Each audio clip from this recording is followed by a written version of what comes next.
Hi, my name is Lindsay Grace. I'm Knight Chair in Interactive Media at the University of Miami, and we are presenting the paper Examining Misinformation and Disinformation Games, Dichotomies and Context. And this is the collaborator, Songyi, if you can. Hey, my name is Songyi Liang.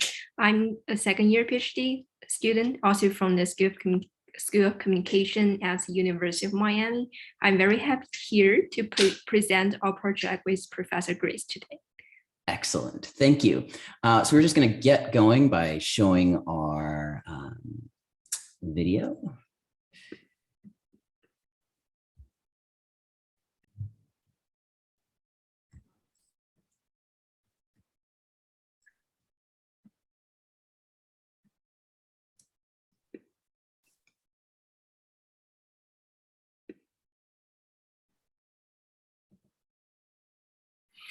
All right, so let's get started.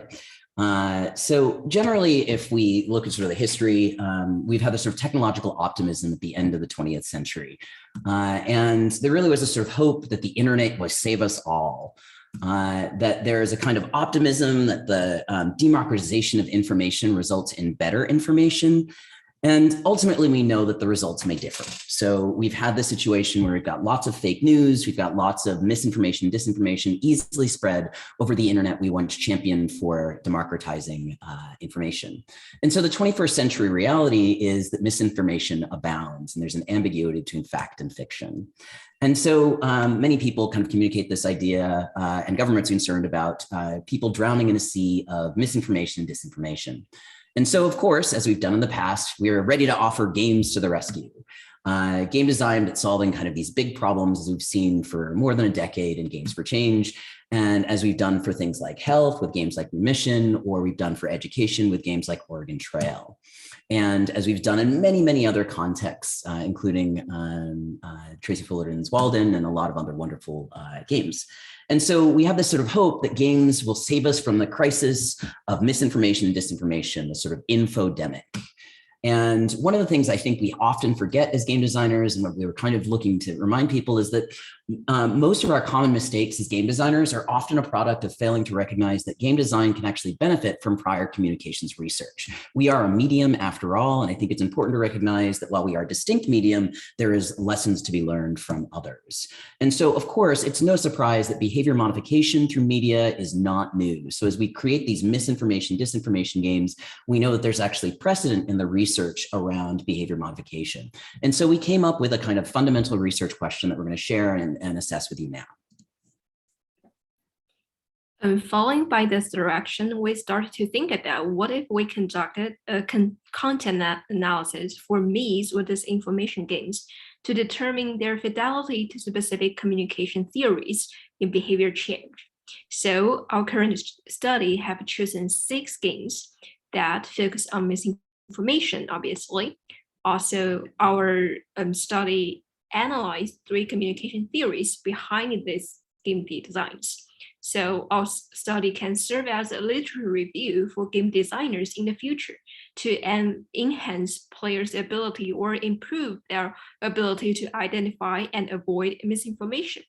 So the first theory we have applied in our study is the inoculation theory, stating that purposefully exposing people to a weakened version of misinformation can definitely protect them from pervasive content in the future. The second theory we applied is the excitation transfer theory, which explains emotional reactivity in communication and how a media experience can transfer to the real world. The last but not the least theory is transportation theory that emphasizes how the engrossing narrative situation can shape the attitudes and interests of the person consuming the media. Guided by the theory, the empathetic storytelling can result in a very persuasive sentiments and transporting values from the media to the media consumers. In the following part, we will introduce the 6 misinformation games and illustrate the reason why we choose these games. They are Harmonious Well, Get Bad News, and Fake It to Make It. And next one is Lambozed. factitious, and the final one is the fake you. So there are three major or the main reasons that make us to choose this game to conduct our content analysis.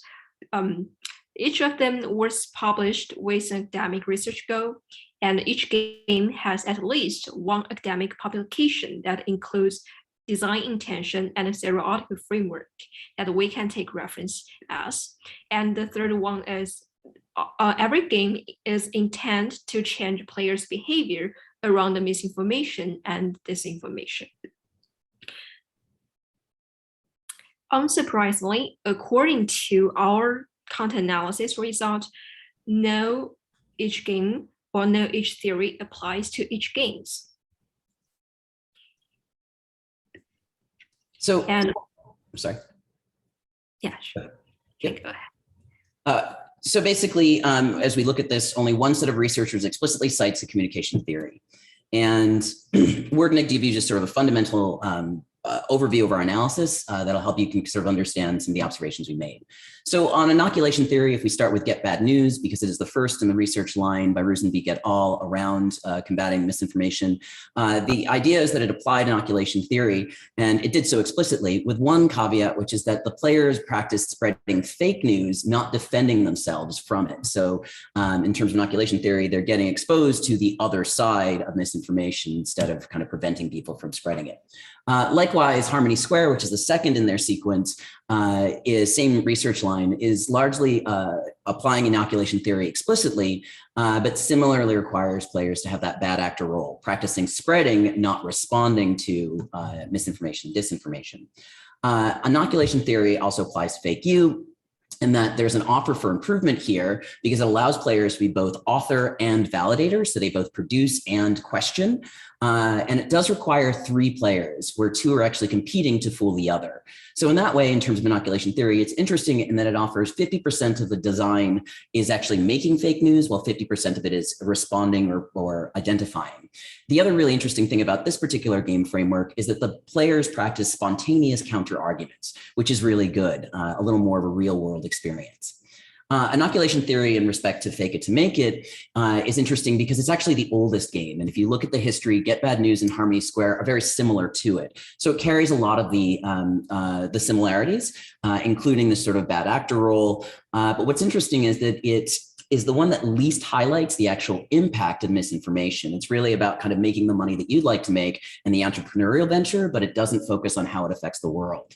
And so what you'll note is even in the research, the researchers themselves admit that players were satisfied, but didn't actually see the impact of their work. So it's sort of half of inoculation theory with heavy exposure, but not necessarily effects. And then if we apply factitious, it's not designed explicitly with any formal theory. And so we have to apply all 3. And it does affirm inoculation theory in sort of the small repeated dose exposure model. Factitious is a 3 to 5 minute game. And it does have this sense of intended practice. You're detecting misinformation. So it's supposed to be sort of exposing it to you. And then you're supposed to get a little better at identifying the attributes. Now we'll move over to transportation theory. With transportation theory, obviously, we're really interested in empathies and fictions. And so if we look at Harmony Square, it has a clear narrative fiction. It's contextually familiar.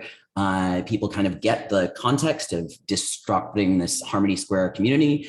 And it's generally a good application and context for efficacy. The one challenge is, of course, that the players' empathies are all actually opposed to the research goals because we are empathizing with the person who is spreading misinformation and disinformation. The same is true, or very similarly, to Get Bad News, except that it has a less developed narrative and less potential for transport thereof. There are no characterizations in Get Bad News, so we miss that opportunity for empathies. Likewise, it has a sort of limited sense of impact when compared to its second in the sequence. And it really does try to frame contrary to transport goal because, again, you're the bad actor. If we were to look at Fake It to Make It, the oldest in that line, it's definitely a one-sided fiction. It's all about you as the misinformation, disinformation producer with no real sense of what's going on in the world outside of your goal set. And it's kind of missing that opportunity for narrative effect. What happens when I spread this misinformation?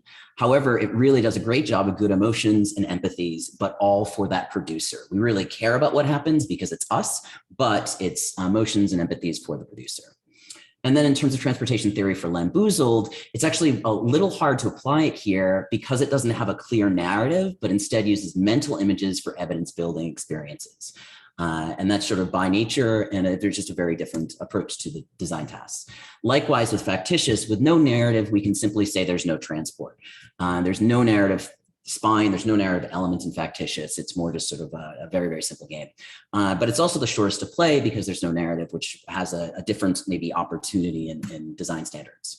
If we looked at fake you, there's no clear narrative, but you can apply transportation theory to the narratives constructed by players each round. And this is really interesting and novel. So the benefit is when you're using player-to-player interaction versus player-to-computer interaction, you have the opportunity to construct themes or themes of sets of headlines telling a story round to round. So players could ostensibly or logically create a kind of narrative where last round, this is what happened and this is what the headline said, and I'm going to keep continuing to do that. Of course, this is potential, but it really is dependent on highly variable player behaviors because this is a multiplayer game. And then lastly, we'll look at excitation and transfer theory. And so on excitation and transfer theory, if we just bundled Harmony Square and Get Bad News because they're so similar, what you'll notice is there is a complete feedback loop that does allow for arousals and reactions. Oh, I got a rise out of people. I convinced people of something that's not true. I got the kind of positive response rate that I wanted. And it's not clear, however, the kinds of excitement offered. Really, we heighten response to real world stimuli. So the challenge of being the source of mis and disinformation versus detecting it really affects where our empathy is in this context. And they may be arguably in the wrong place. And this is a challenge for many of the games in the space where we're being the bad actor as opposed to the people who are sort of detecting it. If we looked at fake you, it's actually got a higher visual appeal than many of the other games that we looked at, and ideally should mean more a higher propensity for impact. Basically, it's the most visual game. Likewise, it's less consistent experience is kind of a drawback. And that's because of this, again, player-to-player experience versus a player-to-computer experience. With a player-to-computer experience, we can manage it and say every player will get the same basic experience. But player-to-player, there's a lot of variability. And that inconsistency doesn't necessarily mean that excitation transfer theory is going to work well in this context because it's so variable.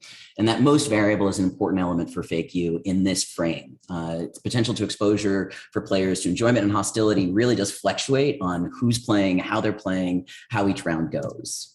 If we looked at fake it to make it, it's based on a pattern of quicker, more poignant feedback than Get Bad News and Harmony Square. And I think that's actually one of the strengths. So it's ultimately likely to improve from this framework people's interest in playing the game as a sort of media literacy activity in mis and disinformation, because you get quick feedback, you get a sense for what you're doing, the emotion is there.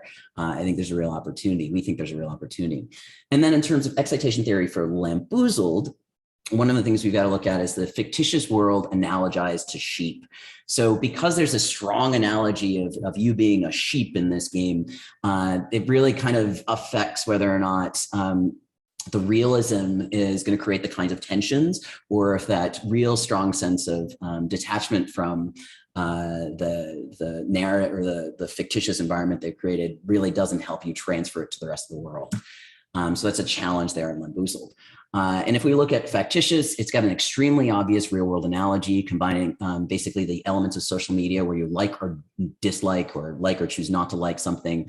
And it's really just a swipe right, swipe left. So it kind of makes sense here.